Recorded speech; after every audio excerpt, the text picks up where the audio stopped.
I didn't get to watch a lot of yesterday's draft due to being at Daytona for Jeep Beach. Great job by those guys. Every year we go, and it's always a great time watching people try to flip their Jeeps over in the obstacle course. And this year they opened up the main grandstand, so we were able to sit up there and watch it and get the cool wind coming through the bleachers and all. It was awesome.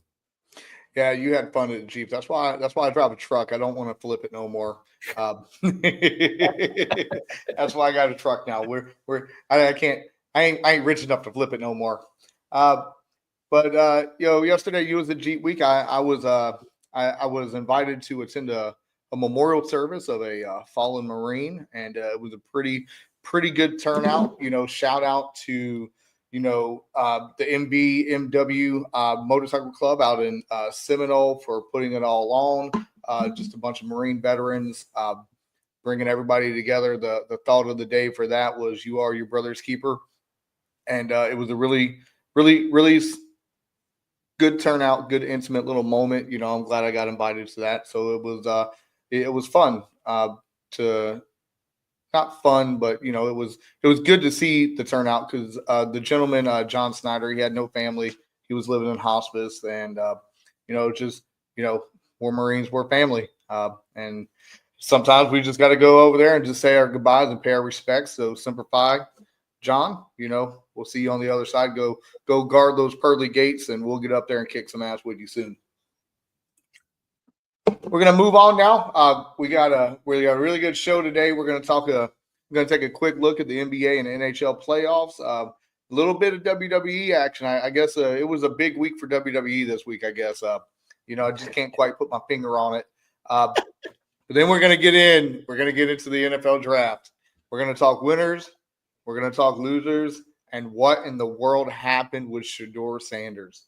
And we're gonna have a little fun at the end. We're gonna throw down a Carolina versus New Orleans all-time draft and see who's gonna have the better squad. We're gonna let the fans decide that. So let's jump right into it. First, hey Boudreaux, hit me with a little NHL recap. All right, so start off with we possibly could have finally a Canadian NHL Stanley Cup winner out of Toronto. Maple Leafs are up 3-1 on Ottawa. And the game tonight or on the 29th is going to be in Toronto. So, yeah, Toronto's going to close this one out real quick. After that, in the Florida Cup, we'll call it, with Tampa Bay versus the Panthers. Lightning are up, or Panthers are up 2-1. Lightning did end up winning last night 5-1, which was the lowest the Panthers have ever lost by, or highest they ever lost by, I should say. So that series continues. They'll be back down in Panther territory on the 28th, and then head back to Tampa Bay on the 30th. Capitals are up right now 2-1 over the Canadians. I think the Capitals are going to take it. Shout out Alex Ovechkin, the GOAT, the great. Yeah, Ovi, I think he's going to carry them the next couple games. Carolina, which is news for you. They're up on the Devils right now, 2-1. They'll be in New Jersey on the 27th with the Devil going back to Carolina on the 29th. Winnipeg is up 2-1 over St. Louis. Yeah, whatever. That one's not going to matter much at the end of the day. Looks like the series is tied. That's going to be, this series right here has been the one that's been interesting to watch, is the Stars and the Avalanche. Two teams, they've been competing all year. Their records are phenomenal. This series is going to go Game 7, I believe, because it's going to go back and forth, because they're going to go to Dallas, then they're going to go back to Colorado, and then they're going to finish in Dallas. Everyone's thinking Colorado, but I don't know. You got to finish. You got 2 games in Dallas. Dallas is a tough place to win at. And then finally, we've got 2 more. We got Vegas and Minnesota. That's another series that's tied, which shocks me because Vegas has the 1 seed in the Pacific Division. Minnesota comes on strong now, but I don't know if they're going to have it at the end. I'm going with Vegas on that one. And then the Kings are up on Edmonton, and I believe the Kings are going to settle that one out in the next 2 games. So, yeah, that Avalanche Stars game is going to be interesting to watch to see the rest of that series go. With them both being tied up, with that one being tied up 2-2, I think it's going to be hard, even though consensus is that the Avalanche are going to win. I don't think that's going to happen. I think they got to go 2 games in Dallas. I think Dallas will close it out. That's where I'm at in NHL. Yeah, it doesn't matter to me as long as America wins. Doesn't matter. Just keep that streak of Canada not winning a cup, and I'll be okay. I don't know, man. I want my Hurricanes to win, but we'll figure that out. I don't know. Toronto's tough, man. Toronto's tough. Yeah, but America's tougher. Go America, red, white, blue, all the way, baby. Hey, it would be ironic if the Capitals actually win this year, because that'd be pretty good. We're going to transition out to the NBA. I'm going to give you a brief rundown real quick. Last night was pretty good a night for the Thunder as they ended their series with the Grizzlies, and that probably put a nail in the coffin for the Ja Morant era in Memphis. So the Cavaliers went up 3-0 over the Heat. The Nuggets and Clippers is probably going to be the best series. Aaron Gordon, that game-winning dunk at the end, that was absolutely phenomenal. And then, again, it's the Joker, man. What can you do? I mean, greatest air ball thrown in NBA history. Yep, I think they did it intentionally though. And then the Warriors went up 2-1 over the Rockets. Now tonight we got the Magic and the Celtics. The Magic ended up pulling one out at home, but honestly, I think the Celtics are going to win the next two and just in that series. I want the Magic to make it competitive, but the other night, game 2, when the Celtics didn't have Tatum and they still beat them, I mean, that just goes to show how strong and how deep the Celtics actually are. The Knicks tipping off at 1 o'clock today against the Pistons. They're up 2-1. Lakers are down 2-1, and the Bucks is down 2-1 to the Pacers. Let's just be honest. Them Lakers, unless they can get it together, I know Luka was sick the other night. It could be a one round and done for them, and start planning for the future after that. It's going to be real interesting though. With the Knicks and the Pistons, they've been getting a little chippy, so we could see some 1990s style basketball, which would be really good and really exciting for the NBA. So it's going to be exciting to see, and we're going to see what we got to go from there. And at the end of the day, it just is what it is when it comes to certain teams. Memphis, man, they just crazy year. The whole Ja Morant stuff. I mean, I don't know. He needs to get a veteran that's in the back of his head, just gnawing on him to make him just grow up a little bit. But I'm really excited to see that Nuggets and Clippers series. Who would have thought the Clippers would have been this good? But I think that's going to be the best series. I wish that would have been the Western Conference Finals, but they wasn't first or second. So we just got to take what we got to get. And Steph was cooking last night, man. That's all I know.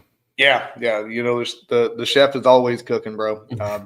I don't think there's many days that he's had a bad meal in the NBA. Yeah, that's the crazy thing about it. So it's going to be fun. It's going to be surprising to see what goes on these next few weeks. We're going to segue in. I guess, like I said earlier, I guess WWE had a big week. I don't know. I mean, WrestleMania, I didn't know how big it was. A lot of people are upset with the way it ended on Sunday night. I'm not upset with who won the match. I'm upset with how it ended. And where does our boy Cody go from here? John Cena wants to ruin wrestling. I mean, I don't know how you can ruin it, but I guess he's going to be the final real champion, and Randy Orton's going to be frozen at 14. Hopefully we get that match at Backlash. It is. It's official. It's at Backlash. It's signed official. I didn't get to watch it. I was watching middle school flag football down there at Point Siena Boulevard and Pleasant Hill Road. It was a pretty good night. I got to test the new speakers out, so it was worth it. So I guess that's official going into Backlash. So that's going to be, probably one of the greatest rivalries. And I did get to see some clips of it. Randy Orton said, "This is different because I'm used to being the bad guy. And you're used to being the good guy." That's where I'm at, man. It's weird. They flipped the script on it like that, where it was Cena and Orton. Cena being babyface, Orton being a heel. Now all of a sudden Orton's the babyface and Cena's the heel. It's weird to see that RKO out of nowhere was phenomenal on Raw, but I mean, we'll see what happens. Yeah, that line he told Cena to go have some kids, and that was pretty funny coming from Randy Orton telling someone to grow up, Right. But John then flipped it and said, I raised all your kids better than you to everyone in the crowd. And he's like, look like 6-year-old flipping me off. Like, I mean, I think Cena's having a little bit of fun right now. But like I said, I just wish that match would have ended a little bit differently Sunday night. Speaking of Saturday night and Monday night, it looks like we got a new Dangerous Alliance, Paul Heyman guys 2.0 going on right now with Braun Breaker coming into the fold. I'm just going to put you on the spot right here. There's always going to be a third man. Who do you think that third man's going to be? Dude, I don't know that part right there. There's rumors going around. Yeah, there's rumors, but I don't know if it fits. To be honest with you, I don't know if any of this fits. But I mean, I've been wrong the whole time. Like I was wrong on WrestleMania on how it was going to all end. I was wrong on who was going to be the third man with The Rock. But I mean, that's where I'm. So yeah, I don't know. Like I don't even know why there wasn't a third man for The Rock yet. Like where is he? Who is he? So this third man for The Rock is crazy. I just had a feeling it was going to be Jay. But the third man for Paul Heyman, if the rumors are true, I'm okay with it. If the rumor mills is true, and we don't always believe the rumor mill, but they're saying Austin Theory. Now, again, that weaves everybody together because Austin Theory was one of the Seth Rollins Messiah disciples, and they're trying to make it look like an Evolution 2.0. So you got Seth Rollins who fills that Triple H role. Paul Heyman fills that Ric Flair role. You got the powerhouse and Braun Strowman. So now you need that young guy, that Randy Orton guy that has the look, the talent, and everything else. And he just needs the machine to get behind him. And that could be Mr. Theory right there. It could be. I'm just, I mean, they're all saying it's going to be Evolution 2.0. So we'll see. Yeah, well, all right, the playoffs are heating up. So is the NFL draft room this week. Let's take a quick break. And when we come back, we're diving into the madness of the 2025 NFL draft, including a tough 3 days for Shedeur Sanders. So everybody just stick around, have a little fun, and thank you for choosing to hang with the Chads this morning. We'll be right back.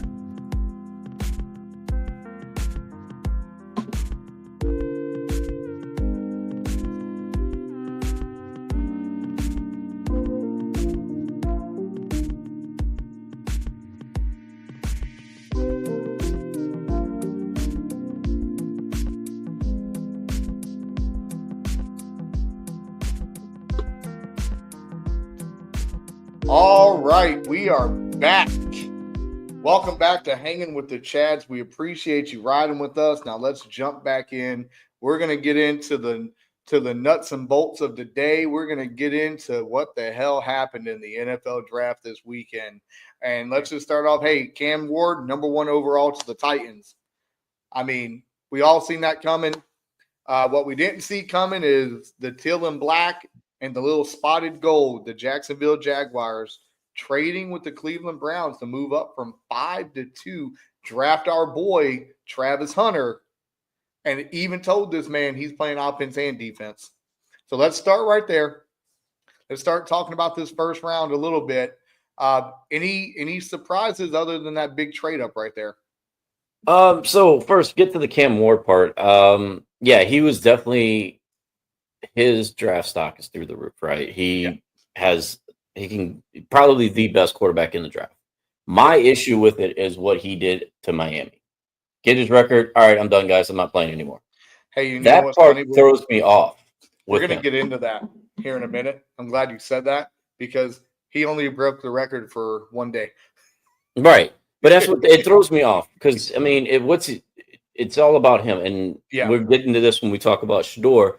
And the reason why I think he fell, but it was all about him. And that's why he's the best. He's got the best arm. He's the best athlete when it comes to quarterback. But when you quit on your team the way he did, that should have rubbed a lot of the owners and GMs the wrong way. But Absolutely. again, they're going to go for their big splash, and that's their big splash. I mean, Cam Ward, you pass up Cam Ward, and that throws all the draft into chaos. And then Travis Hunter, yeah, the Jags did what they had to do. It's a good pick for them. Again, it's a big splash. They need butts in the seats. And so they're going after him, get the Heisman Trophy winner, and make him play both ways, which is what he wanted to do anyway. Got to make the guy happy at least for a year to see what he can do, and then move on from there. Yeah, that was the only big surprise in that first round. I think everything else, besides the whole Shedeur thing, everything else kind of went to plan. I didn't see anything shocking.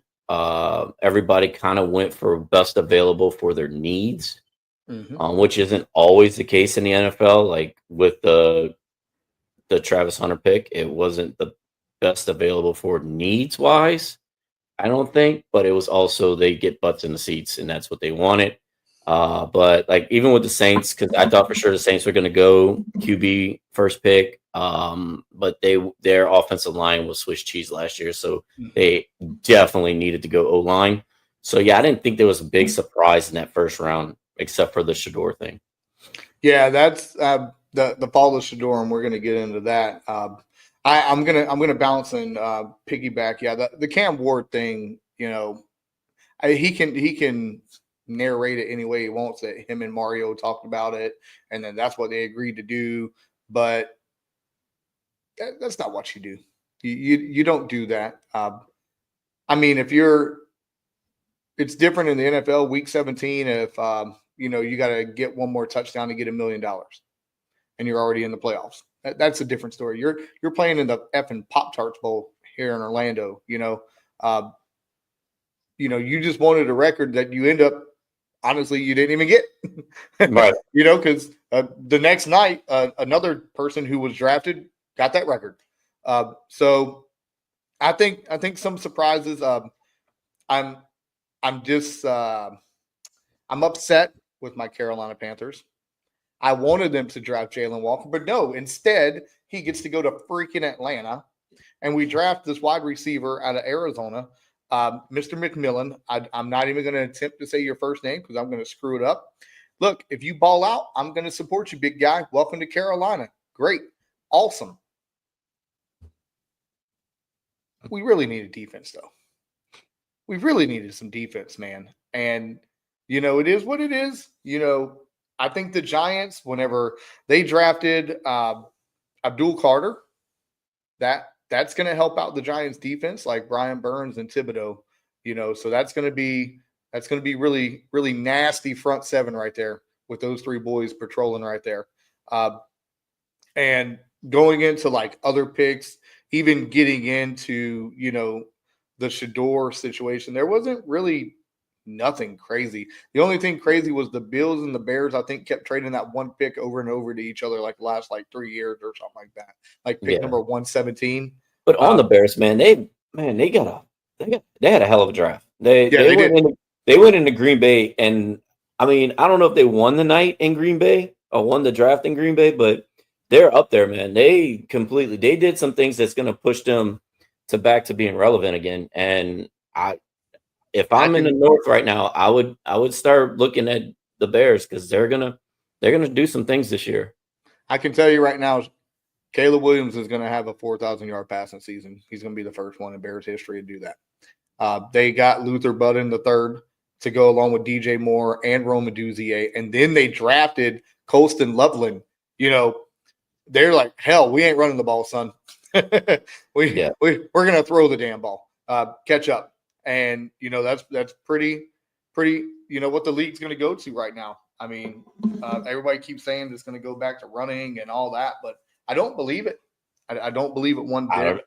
The draft, though, like we were talking about earlier, the draft, I think, was just it's straight defense this year. Like I think everybody saw what the Eagles did in the Super Bowl, and they're like, oh, if we just get a stout defense, which is the history of everything, any sport, any team sport you've ever been in, if you play great defense, you're going to win. It was so defensive. Everybody was picking defense. Everybody was defense heavy this year. And granted, it was because it wasn't the greatest quarterback class. It wasn't the greatest offensive class there has been in the league in a while for the draft. But still, it was so defensive heavy. It was like everyone looked and saw the Eagles and said, yep, we got to go defense. We got to go hard on defense. And that's what's going to set us up.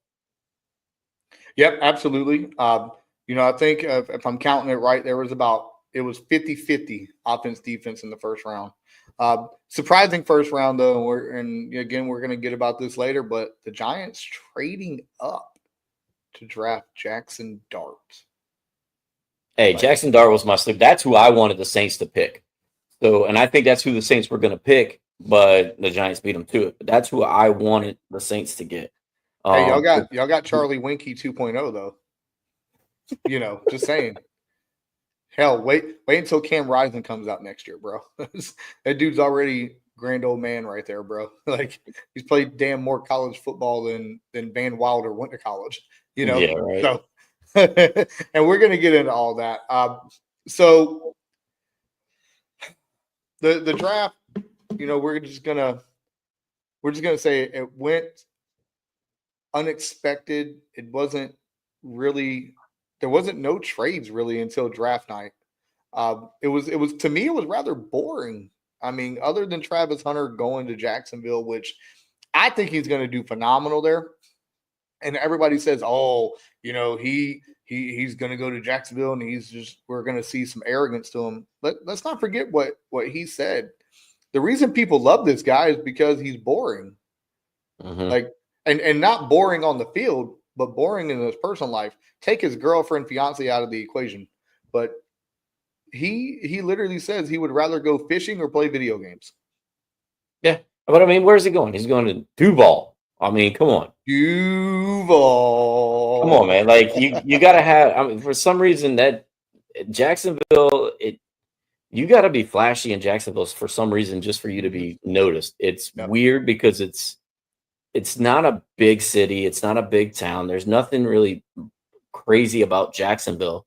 But for you to be an athlete in Jacksonville, you got to kind of be flashy. So this whole thing, like he's too flashy or whatever, I don't think it works. I think because that's Jacksonville's MO. Like you play at Jacksonville, it's a floor. They try to be Miami. They try to be Miami is what it is. They try to be Miami when it comes to those kind of things. You got the richest owner in the NFL with a damn 120-foot yacht rolling up in New Orleans at the Super Bowl. Right.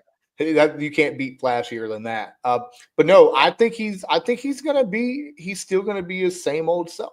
And I mentioned this to a friend of mine this week. Think about who the quarterback for the Jacksonville Jaguars is. Trevor Lawrence. Right. Let's just agree with his religious belief he's Tim Tebow 2.0. I think he's going to be a good example for Travis Hunter to sit back, chill, and focus on the game. And it's going to help Mr. Lawrence out a lot because you got Travis Hunter on one side. What's that rookie from last year? Brian Johnson or Brian, the rookie from last year, Brian Thomas Jr. on the other side. And then you got a decent running game if ETN can stay healthy and Tank Bigsby. It's going to help. I think he's going to do just fine there. I'm excited. I mean, I'm not going to sit here and say I'm going to buy a Jacksonville Jaguar jersey, but I would if I had to. I would definitely buy a Travis Hunter jersey. And what's crazy is he's going to be number 12. He was picked first round, second pick, 12. Get it? So it's pretty cool. Well, I think it's also going to go. I think what happened to Shedeur has just motivated him to prove that this Sanders linkage wasn't just all flash in the pan. I think he's going to go in there. He's going to like, look, just because of who Coach Prime is, I don't think it's going to be where he's like, well, I don't have to deal with Coach Prime anymore. I'm going to be my own man. I think he's going to sit there and take it as an insult to him too. So I think he's going to go in there with a point to prove. Yeah, absolutely. And let's just pause this here for a minute. We're going to come back after a quick break, and we're going to talk about the fall of Shedeur. Thank you for hanging with the Chads this morning, and we'll be right back, ladies and gentlemen. Stay right here.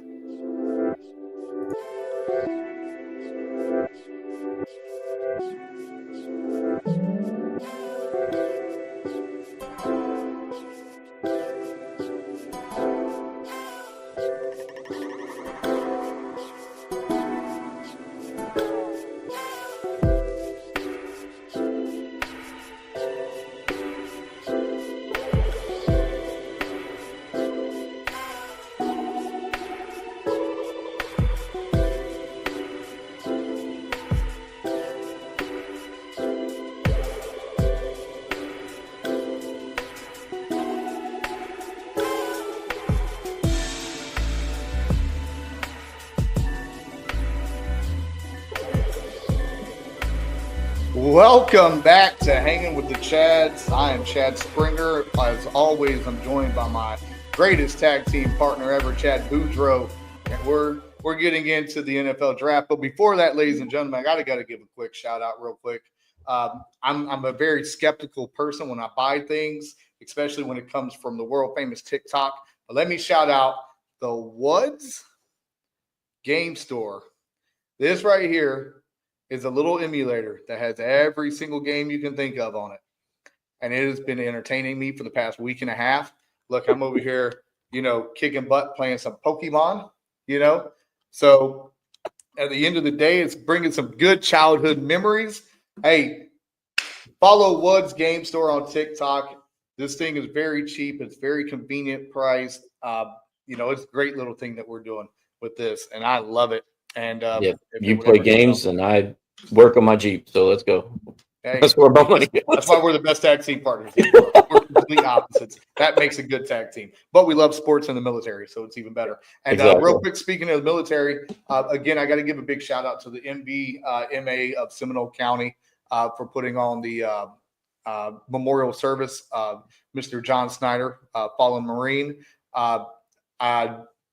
If you want to ride motorcycles and you want to ride with a club, this would be a good opportunity. They have a open house on May 17th at the American Legion Post in Oviedo, Post 243. It's right across the street from Oviedo High School. They want to come out and support. I talked to their president, really cool, down to earth guy. I'm not much of a motorcycle guy, motorcycle club, anything like that. But if y'all are interested in going down there, open for some fellowship, some camaraderie, food and drinks, go ahead. But told him I'd shout them out, because we always take care of our military brothers and sisters. And so shout out to them. They did something really good for a fallen brother and Anita family yesterday. And at the end of the day, we're all Marines. We're all family, Army, Air Force, Navy, Marine Corps, Space Force, even Coast Guard.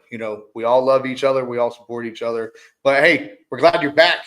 Let's get into this right here. The fall of Shedeur Sanders. There's been conspiracy theories going on. There's been a lot of things that's been said, whether it's his name, whether it's his, the way he presents himself. Boudreaux, I'm going to let you kick it off. Give us your thoughts, give us your feedback. Shout out Cheerwine. How about to say, look at you bringing it back to Carolina with your Cheerwine. Oh, yeah, baby. I love Cheerwine. They used to follow Public sells it all the time. Yep. All right, so, no, the fall, yeah, so there's all the conspiracies, there's all the different things. And you got to remember, even when the athletes in the NFL, they all say they're part of like the NFL brotherhood, right? The owners, the GMs are the same thing. They fall in the same boat. So, number one, when you come out saying, don't draft me because I don't want to play for you. Granted, Eli did the same thing a couple years ago. Archie said the same thing with Eli. It's going to rub a lot of people in the league the wrong way. I mean, everybody wants to win, but they also don't want you bashing other people in the league when you're not in the league. It's the same thing with us, right? We could bash the Army, we could bash the Navy, we could bash the Air Force, but no one else can if you're not a part of one of them. Exactly. That's what I tell people all the time. You can talk all the smack you want to me, and guess what? You can do it because you served, but let someone else talk to us. It's a wrap, son. Yeah, so it's kind of the same boat that I feel. I think that's part of what happened. And then what a lot of people are saying, like the experts are saying, is that when he went in to do his interviews, he tanked them horribly. A lot of them were saying that it was the worst interview they've ever had. So that also comes to it. And then it's also, you got to be humble. They want you not to come in thinking that you are God's gift to football.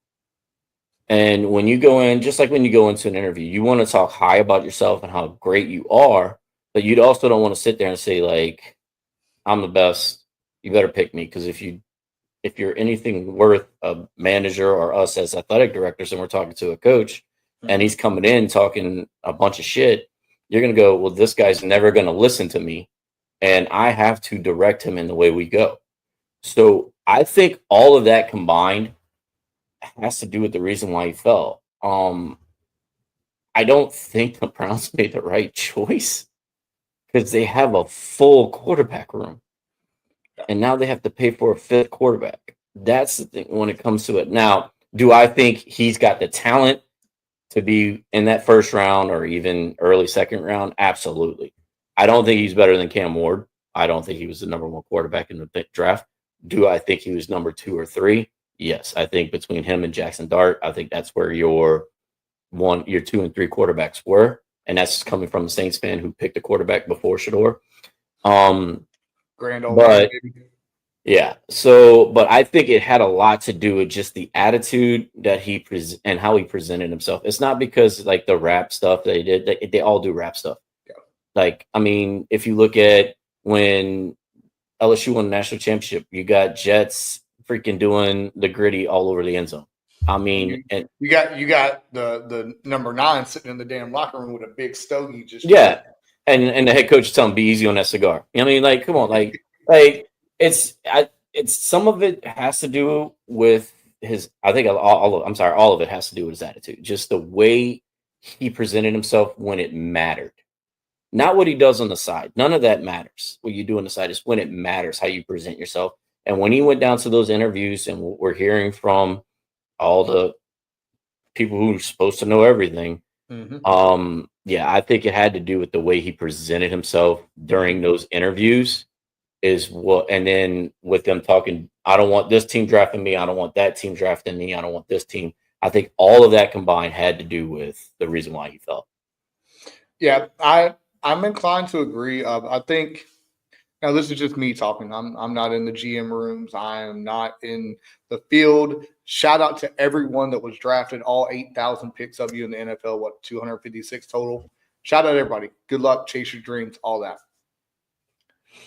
This is what I say about the Shedeur Sanders and Deion Sanders. I am a Deion Sanders fan. I have been a Deion Sanders fan since I was a little kid. I wore number 12 because I couldn't wear 21 because when I grew up, I wanted to play on the same team as Deion Sanders, and I couldn't take his number.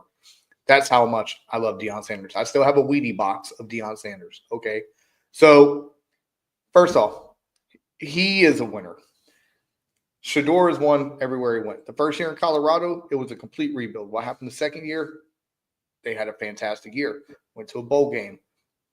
Winner everywhere. If you look at it, if you're looking based off stats, Cam Ward played 5 years. He had the COVID year. You take off the COVID year, their stats are virtually identical.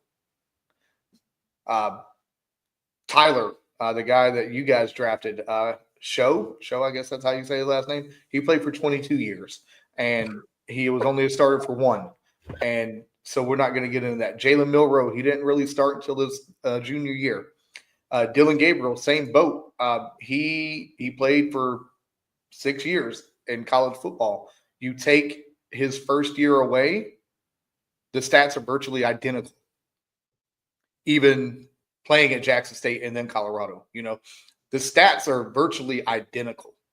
Now, this ain't a stats league. It's your IQ. It's if he went in there and blew it in the interviews, then that's shitty. But we don't know if that's really true or not because we wasn't in there.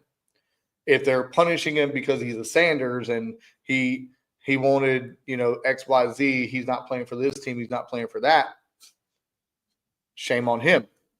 But it's been done before and nobody really said anything. All they did was trade him, So at the end of the day, I personally believe, as a few other people do, this is the NFL saying, hey, you're not bigger than the league. Conduct detrimental to the team.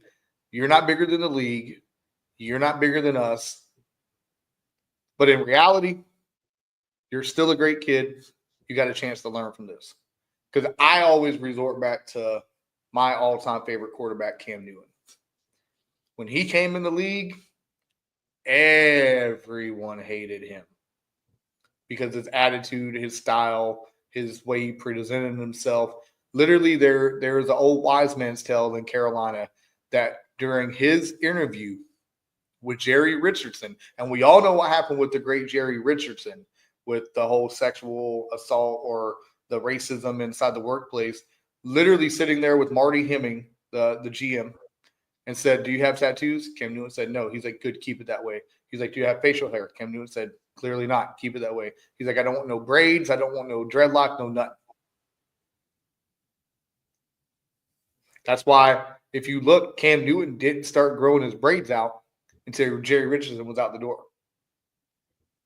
So when Cam Newton came in the league, number 1 overall pick, all the hype coming out of college, people didn't like his attitude. I mean, but there was also a lot of things that went with Cam too. Like there was the whole like dad shopping him around, getting the most money he could. That's no different than now, but it was. Oh no, but back then it wasn't supposed to happen, right? I mean, it always happened. That just reminded me. Remember last week we talked about the athlete that dad was shopping him. That was Cam Newton. That just clicked in my head because it came on the Cam Newton's 4th and 1 podcast. He's like, I love my father, but there's certain things my father is not allowed to talk about with me.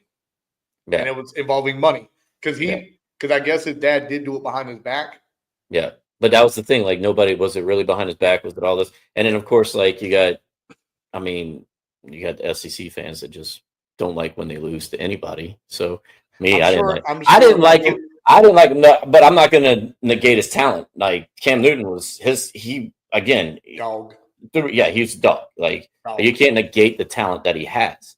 So it wasn't because of that. It was just because I didn't like losing to anyone. So I mean that's why. I know if I wore a Cam Newton jersey at the Iron Bowl between Alabama and Auburn in Tuscaloosa, I would probably be escorted out of the building. So I'm not going to ever go there. No, it's good. It's fine, man. And rivalries are there for a reason. Yes, some of them are more violent than the other ones, but they're rivalries, and rivalries are fun. The Dodgers San Francisco Giants is probably the most violent rivalry I've seen in a very long time. Like dudes are dying like left or right. Oh, yeah, true. Every time you see it, somebody got knocked off the 3rd deck head first on some concrete. Anyway, back to Shedeur. Look, I think this is a life lesson. He's in a quarterback room. They drafted Dylan Gabriel before him. He's in a quarterback room with Deshaun Watson. He is not guaranteed to play another snap in the NFL. No, he is the epitome of what not to fucking do. Yeah. He's in there with Joe Flacco, Super Bowl winner, MVP, a guy who's now, let's just call him a journeyman. He's still capable of starting a few games for you. He's John Smoltz when he went to the bullpen for the Braves. He didn't have that edge to play the whole entire year starting pitcher, but he'll come in and give you a couple of innings as a closer and lead the league in saves. Okay. So you got someone like Joe Flacco, who his demeanor is definitely low, kill, and cheat. So you can learn from him. You got Kenny Pickett, who just won a Super Bowl.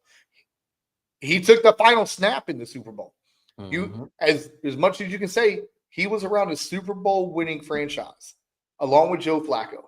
So you can use both of those minds. Even though Kenny Pickett's the same age as Shedeur, you can still work and learn from that. If Shedeur goes in there, keeps his head down and grinds, he's going to be the starting quarterback by the end of this year. Hands down. I wouldn't say the end of the year, but I think the battle is really going to be between Kenny Pickett and Shedeur. Like you're going to go, Joe Flacco is going to start this year. He's probably going to give you most of the year until he falters. If he doesn't falter and he's just vintage Joe Flacco, then I think he's going to be the starter all year. But his years are running out quickly. And then you got that's your future right there. It's going to be between Kenny Pickett and Shedeur. Can Kenny Pickett pick up the reins and run with it? Or will Shedeur take this lesson, learn that, hey, I'm not as good as I think I am, even though he really is. He really is that good. But he's not as big as his head wants him to be. And if he just keeps battling, puts his head down, learn from Joe, learn from Kenny, and the organization learns from Joe and learns from Kenny, because we know how bad that organization is. And then all of a sudden, you looking at the Browns that could be a team for the future if they can all work together and get that accomplished. I'm going to now speak on the Browns side of this, the business side of this. You got 5 quarterbacks in your QB room. Someone's going to need an effing quarterback. Hey, we got somebody. Come look at the stable. Who you want? Yeah. But think about this. You drafted Shedeur in the 5th round, Dylan Gabriel in the 4th round. Say one of them actually comes in and balls out, right? They could either be trade bait or They can be successful for you in 4 years because let's be real honest with them. They just saved a lot of money not drafting them in the first round that they can use to build other pieces so they can pay one of them to later. The problem is, say Shedeur Sanders balls out for the next 4 years because all he's going to sign is a 4-year, like $3 million contract, something like that, right? Right. It's not even going to be worth a lot of money. The Browns has a quarterback not even making a meal for the next 4 years that they can build around that defense and that offense. Now, the problem is going to come in 4 years when that draft or that salary cap is done, skyrocketed to astronomical pricing. Shedeur can be like, pay me or I'm out. Yeah. So you come in, you grind for 4 years, be yourself, but be professional like I'm assuming you would be. And you can call your shot. The Browns are either going to have to pay you, franchise tag you, which makes you the highest paid player, or trade you. So from a business standpoint, the Browns are saving money. I get why they might have drafted him late. But from the other business side, Shedeur could put his chips on the table and let him ride, ball out, and get paid in his second contract. Because the old saying is everybody just works to their second contract. Yeah. You know, your first contract isn't like it was when, you know, Stafford was coming out. He can get $60 million on his first contract. You're not getting that no more. You're getting like 30 to 40 over 4 years. You know, Stafford got $60 million to negotiate. Right. I wish that maybe the Rams would have picked him up, though, if you want to know the truth. Obviously, the Steelers, but I think they're still headstrong on getting Rodgers. But I would have loved to see him in L.A. Stafford ain't got many years left. Yeah, but I don't know if LA would have been a good spot for him. I think he needs to get. I honestly, I don't like for Brown's standpoint, having 5 quarterbacks. That's bad business. Somebody's getting traded. Yeah, somebody's gone. But you're paying 5 quarterbacks. Like somebody's got to go. That's not going to help you fill your roster. So you're going to get rid of probably 2 of them. 2 of them is going to go somewhere. Yep. But I think that's what he needed. He needed to go somewhere. I mean, he excelled in Colorado. There's nothing in Colorado. Yeah. If he goes somewhere where it's flashy, he's going to fall. He's going to have those bad actors that are around him. When you're hiding him out there in Cleveland, there's nothing in Cleveland. So he can excel there. He can really put his head down and just grind it out. He doesn't have to worry about all the bad actors that you're going to run into if you go to your big major markets. Even like Pittsburgh, I don't know if Pittsburgh, granted, Pittsburgh's organization would have handled him beautifully. Yeah, absolutely. Their organization would have. But there's still a few bad actors up there in Pittsburgh just because it's Pittsburgh, right? Even though it's a hardworking town, they're all blue collar, they work hard up there, but it's still a few bad actors. In Cleveland, there's nothing. There's nobody's there to like just throw like a shitload of money if you come out and party with me tonight. Where in LA, he would have definitely got that. If he'd went to Vegas, he would have definitely got that. Even if in New Orleans wouldn't have been. I would have loved him being in New Orleans, not with even wherever they would have picked him, but he would still have some bad actors in New Orleans that are going to throw money at him. He would have been the life of the town if he would have been. Look what happens. Like you become life of the town. If you are a great quarterback, your life in New Orleans, you get everything for free in New Orleans. Hey, think about this. If he would have went to Pittsburgh, you got Pat McAfee, the biggest Pittsburgh homer, because that's where he's from. You got Paul Skeens. You got Sid the Kid. You got Shedeur Sanders. Like that's a pretty good sports town. But now he goes to Cleveland, where you got Donovan Mitchell, and I probably couldn't name one Cleveland Guardians baseball player. Is Mackenzie Gore pitching for him? Maybe, I don't know. I don't know. But we'll see. Now it's time to get to work and see how much you really want it and how much. I think it's just going to be pure motivation to show everybody what it's like.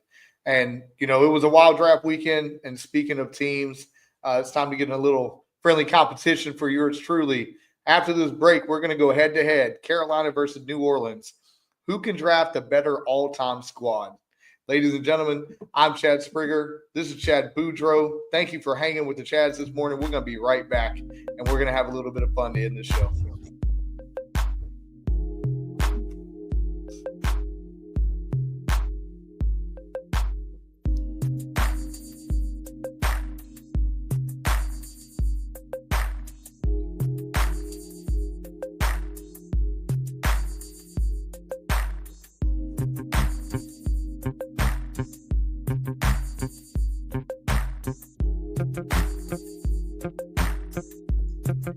All right, we are back. Thank you for hanging with the Chads on this beautiful morning here in Central Florida. Boudreaux, it's time to play all-time draft face-off. Carolina Panthers versus the New Orleans Saints. The rules are simple. We're going to draft a quarterback, a running back, 2 wide receivers, a tight end, an offensive lineman, a defensive lineman, a linebacker, and a defensive back / cornerback from someone who has played for our team. And we're going to put this out on social media, and the world is going to vote on who has the best draft roster. Are you ready? Oh, I'm ready. Let's roll. All right. I got my dang. Oh, Drop like the stuff. got my notes. All right, here we go. Go ahead. Your quarterback. Who are you drafting? Come on, man. It's simple. Very simple. Now, I did have to. There was a small little part of me where I was like, man, I would love to go with Archie, but no, man, it's got to be Drew Brees. Come on. MVP, Super Bowl winner. I mean, yeah. He single-handedly resurrected your city after Katrina. I'm sorry, I have to say that. That's proven. So you drafted Drew Brees. Yep. All right. So my all-time Carolina Panther quarterback. I mean, I mentioned him earlier. He's still my quarterback, baby. I'm going with Cam Newton. Not Del Homie? Absolutely not. Del Homie ruined. Look, I've hated Jake Delhomme since that playoff loss to the Cardinals. I was at boot camp, and I heard about it from the drill instructors that he threw 5 damn interceptions in that game, and I've never forgave him since that day. Sorry, Jake Delhomme. Cam Newton. Oh, man. All right, brother. Give me a running back. So this one was a toss-up for me, honestly, because there's 2 running backs that in Saints history where they've meant everything to the team. Mm-hmm. And it was going between Deuce and Pierre Thomas. No Kamara wasn't even considered? No. I mean, Kamara, like, he's doing what he's doing in the league now. No Reggie? But no Reggie. No, Reggie, no, because Reggie wasn't the he didn't get running back later. He wasn't the running back. The running back. Fair enough. But I went with Deuce. He was part of that whole thing, and now he's commentating Saints games. So I threw it out to Deuce. I respect that. And hey, just like you, Carolina Panthers is hard. I mean, I can't go wrong with going with D'Angelo Williams, Jonathan Stewart, Deshaun Foster, Tim Biakabatuka, Chris McCaffrey, even Chuba Hubbard right now. But I'm going to go with Mr. 1,000 times 2, Christian McCaffrey, out of my backfield. You know, the third man in NFL history to go for 1,000 yards receiving and rushing the same year. Obviously, you know, we're missing him now, but I'm going to go Chris McCaffrey at my running back. Okay. Right. Going into your wide receivers, we're going to go 1 wide receiver at a time. All right. All right. So give me your first wide receiver. Marcus Colston. Ooh, Marcus Colston. I mean, Super Bowl champ. Come on. Yeah. He was there he caught most of Drew Brees' catches. So our passes. So yeah, I'm going with Marcus, man. I'm gonna go with the best trash talker, the feistiest little SOB that's ever played the game. He sat there on NFL Thursday night. God, I hated him so much. He sat there on Thursday Night Football, told Michael Irvin he had an associate's in route running while Steve Smith himself had a PhD. I'm going with the guy that'll knock your mama out and your tag team partner. Steve Smith is my first wide receiver. God, I hated him so much when he was there. God, I hated him. Agent 8-9, baby. Shout out Steve Smith. We love you. He was. I mean, if your rival hates you, you know you're right. So look, yeah. What the funniest thing that anybody's ever said, John Gruden, when he was an announcer on Monday Night Football, said Steve Smith would fight his mama just to get a touchdown. Yep. And that was the same night of Ice Up Son to Aqib Talib. So Ice Up Son, let's go, Steve Smith. All right, second receiver. So I'm going way back to the late 80s, early 90s. Eric Martin. Okay, explain this one. He is second in the Saints history in receptions and yards. He's the one that electrified that offense. I mean, we had Dalton Hilliard back then. We had the Cajun Cannon, Bobby Aber was a quarterback, but Eric Martin was the one that pushed them forward. And he's the one that scared everyone. Even though we had Dome Patrol on defense, he's the one that scared the other team's defenses. He's the one that had to be doubled up every time he went out for a pass. So I'm going Eric Martin.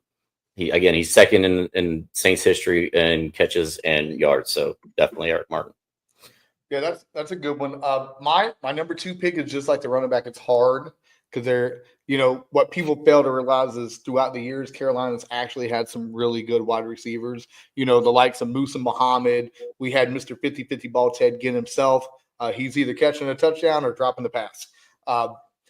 We even now, we had DJ Moore. We've had Adam Thielen. So I think though I'm gonna go with Mr. Reliable himself, Musa Muhammad, as my number 2 wide receiver for the Carolina Panthers. Shout out Moose.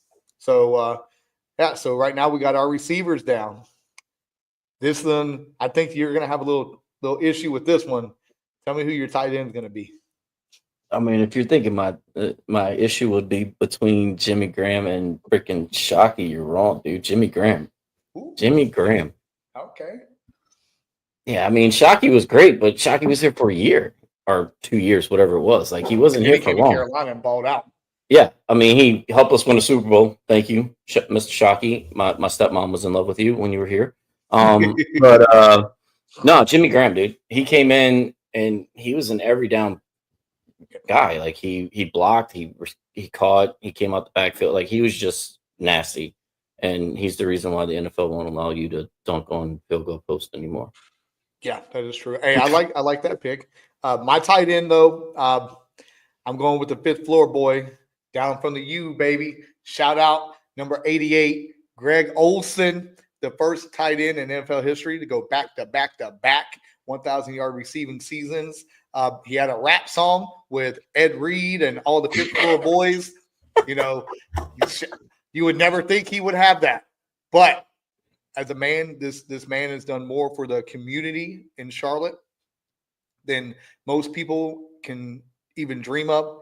And even through his personal heartbreaks he's endured with, the sickness of his children and everything, he's always put it out there. So Greg Olsen, you're still my tight end, baby. We love you too. That's my tight end.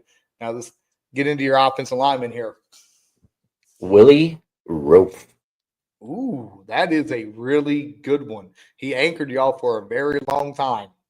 Yeah. Correct me if I'm wrong. He played the whole entire career in New Orleans, right? Yes. And yeah, I believe so. And when he retired, I may have shed a tear or two. Yeah. I'm gonna go with my center, Ryan Khalil, Mr. USC himself. He stuck through Carolina thick and thin. He was there. So I could have obviously went Jordan Gross there. I could have went quite a few other people, but I'm going with, I got to go with my center. He's the second most important person on the team. And to deal with Cam Newton for all them years and all his crazy cadences, which was probably the best cadence in the game, I'm going Ryan Khalil. Good pick there, I think. So yeah, I think so. That was a good one. Yeah. Now we're getting into our defense now. You got a D lineman, a linebacker, or a cornerback and DB. Give me your first D lineman. All right, so these were hard because we had the Dome Patrol in the late 80s, early 90s. Mm-hmm. Trying to pick from them or trying to go something more recent. So I kind of went a little of both. So for my D lineman, I went Will Smith. The dude was a terror on the line. Just absolute terror. You ain't going with Cam? No. Like, I love Cam. Cam was actually there. Like, Cam was up on he was like my second pick. But then again, I had to fight with the Dome Patrol too. So it was like everybody was fighting against me on this one. When I was in my head, with the 15 voices that are in my head. So I went with Will Smith because, again, Super Bowl champ. I Yeah, mean, at the end of the day, um, held Peyton from getting his second one, so we're good there. we let him get a second one though. Yeah, exactly. You He guys was with did. the We did. Broncos. You Jerks. guys did. We didn't. All right, so mine was difficult, but then when you get down to it, it's not. How can you not pick the Hall of Famer, Julius Peppers? True. You know, he came and he wrecked the league for years, and then coming back to Carolina, it was great. So yeah, I'm Julius Peppers, man. You can't go wrong with a Hall of Famer. No. Who's your linebacker? This is where I fought myself because there's two linebackers from the Dome Patrol that just they definitely are number one. Like it's 1A and 1B, and that's how they played. Because I was going between Sam Mills and Ricky Jackson. Sam Mills, Ricky Jackson. Sam Mills, Ricky Ooh, Jackson. Sam Mills is So mine. so Not mine, but I speaks went out. Sam Mills. I went Sam Ooh, Mills. wow. I went Sam Mills. The dude, like when I was growing up, I wanted to be Sam Mills. I thought he was just phenomenal. Like he was just the way he played the game. He was just a dog inside the tackles. Like I wanted him so bad. I wanted to be him. Um, so much so that we had one youth football camp the Saints put on when I was young, and I went there. And my total purpose was to get Sam Mills' autograph, and I got it. I still have the shirt. My daughter was running around with it a couple years ago with it on with his autograph, but I got all of them autographed. But I ended up hanging out. Dancing glitter makeup on it now. Yeah, probably. I ended up hanging out with the Saints punter at the whole time I was there though. It was kind of weird. My mom was like, "That was your best friend." I was like, "Yep, sure was." So, but yeah, Sam Mills, I went with him just because of my love for Sam Mills. Hey, look, we all love Sam Mills. Gone too soon. Keep pounding. That's the mantra for the Carolina Panthers were created by him. Obviously, that is a great linebacker pick. We love Sam Mills. I'm going to go in a different direction, and I'm going to go with the greatest linebacker to ever step foot in Carolina Panthers or NFC South history. Knew your play before you could even call it. And he should be in the Hall of Fame next year. The great Luke Kuechly. I think Luke Kuechly, Drew Brees hated him. So I'm going to eliminate your quarterback right there. Drew Brees hated him because he was calling. All right. Hey, your final pick. You get a DB/cornerback. Who are you picking? Let's see. First of all, before I get to this pick, it's almost not fair because you guys have like the limited history where we go all the way back. So this one again, it was another tough one. I could have went again back to Dome Patrol. I could have went recent. I landed on the old man himself, who looks like he's about 75 years old, but he's only like 30 something. Mr. Roman Harper. Oh, Roman Harper, even with all the legal troubles, you're still going with him. I'm going with him because he anchored that back when we won the Super Bowl. I can respect that. I do like Roman Harper, even with his personal life going on. It is what it is. I think that I think that's a good pick. Mine is a little tough because Carolina has had so many great cornerbacks and DBs to play the game, including back in the day, we had Eric Davis, leading the way after kicking butt in San Fran. We had Chris Gamble, we had Josh Norman, Mike Mincer, shout out Mike Mincer, Ricky Manning, Charles Tillman, old Peanut himself, but I think I'm going to go with Josh Norman because he was a shutdown corner. And that when we made that run for those 3 and 4 years, we knew the left side of the field on defense, you wasn't throwing the ball over there. And I think that Josh Norman would be my pick. And so now, Mr. Boudreaux, we're going to leave it up to the people. You're going to text me those names. We're going to get them turned in. We're going to get it out there to the people and let them find out and let them vote on who has the better team. Loser gets to buy the winner a cheer wine. Sure, all about it. We got Publix right across the street. I'll go grab you some right now. All day long. I got an extra one in the fridge in case I lose. But look, hey man, again, it was a wild weekend for the draft. It was NBA playoffs going on, NHL playoffs going on. We're going to take a real quick break. We're going to come back. We're going to talk about what's going on in the future. We have some exciting breaking news going on here at Hanging with the Chads. And, when we come back, we're going to give us our final thoughts. We're going to knock it out of the park like we always do. We'll be right back, ladies and gentlemen. Thank you for hanging with the Chads this morning.